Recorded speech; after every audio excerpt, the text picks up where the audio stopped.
I don't know why I made that face. Okay. Hold on.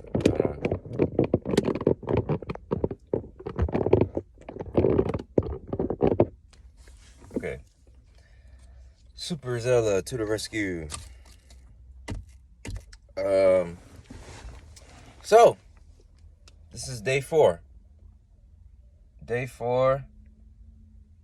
I'm starting to eat better, have better habits, because I realize your gut is connected to your brain, and whatever you eat can cause negative emotions and thoughts, etc.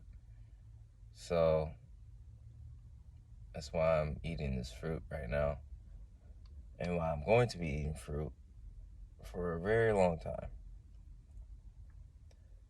Because I realize that some of the foods that we eat actually have like certain like hormones in them to make us literally release. Like I was talking about this before, how I was eating junk food and I literally like wanted to release, and I couldn't understand why, but it's obviously now it's because of the foods that I was eating, like the Cheetos, the Doritos, and all that other sugary stuff. I realized that sugar is really, I feel like sugar is like, it's a chemical compound made for us to literally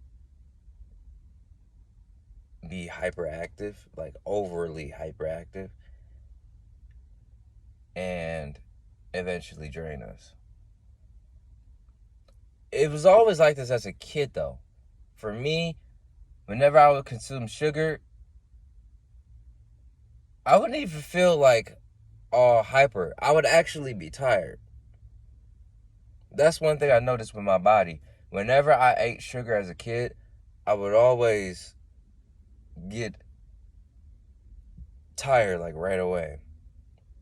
It was so weird, and it's so reversed now. But um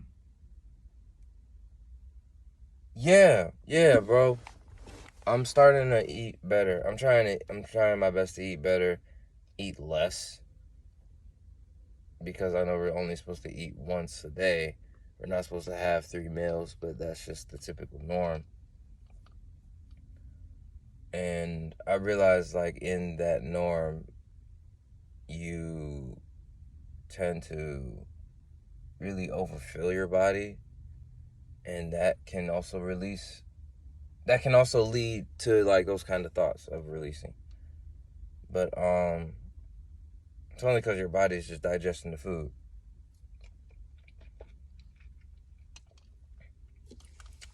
As far as interactions with people go, I the day hasn't started.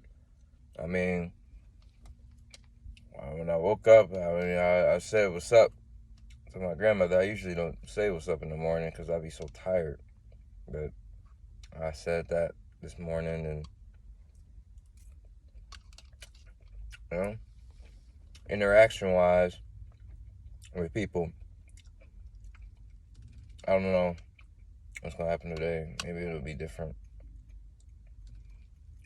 But one thing I know for sure is that I don't know. I guess the mind. I don't know if it's the mind or if it's me talking about it. But I literally got an email from Tinder. An email from Tinder saying, "You're about to meet someone new." They just want me to go back on there so that way I can stay in that fantasy state.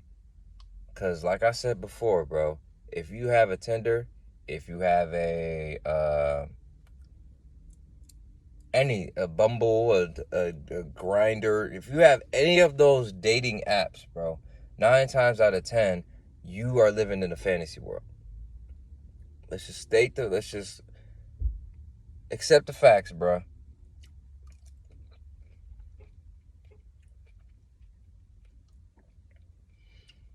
If you have any one of those dating apps, 9 times out of 10, you are in a fantasy world.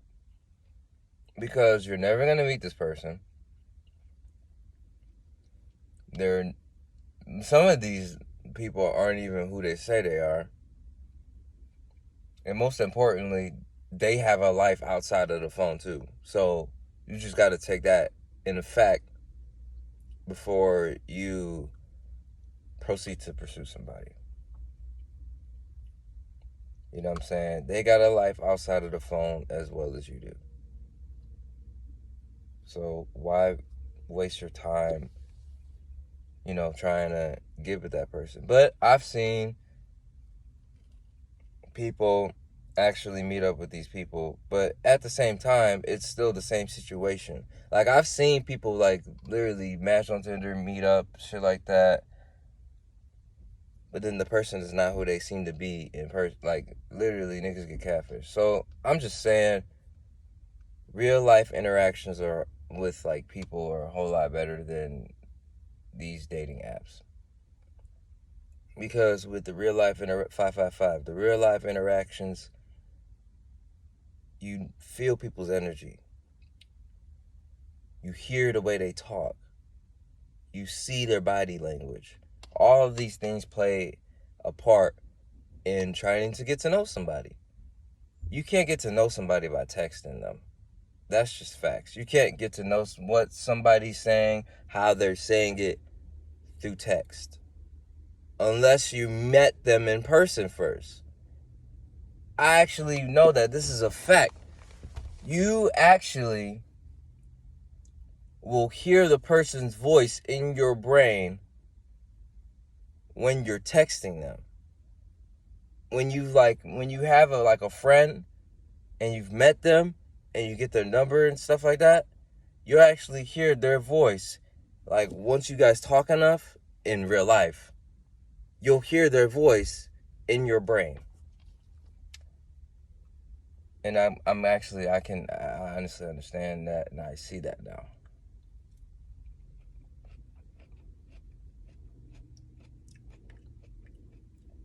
But yeah, man.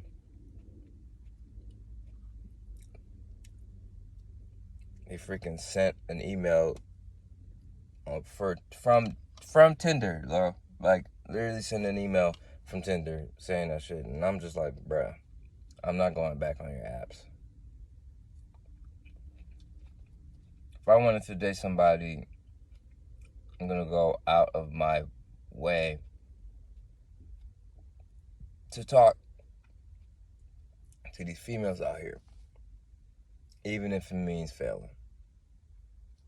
Even if I come off as weird. Even if, as long as I am interacting with real life people, not on a screen, not on a phone, that's all that really matters to me.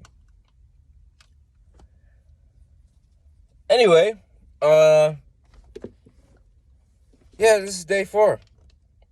Day 4 of letting go of all the hoes on the phone, letting go of fantasies. That is the most important thing. Fantasies. That shit is really for fantasies. I gotta keep repeating that because that's the truth. Fantasies actually interact with your real goals in life. Because if you're living in this fantasy, then, of course, your goals and everything that you want for your life is going to be just a fantasy, too. It disperses on areas of life. I realize that shit now. I realize that I am where I am because where I want to be is just a fantasy. It's not a reality. It's not something that I can obtain. It's just a fantasy.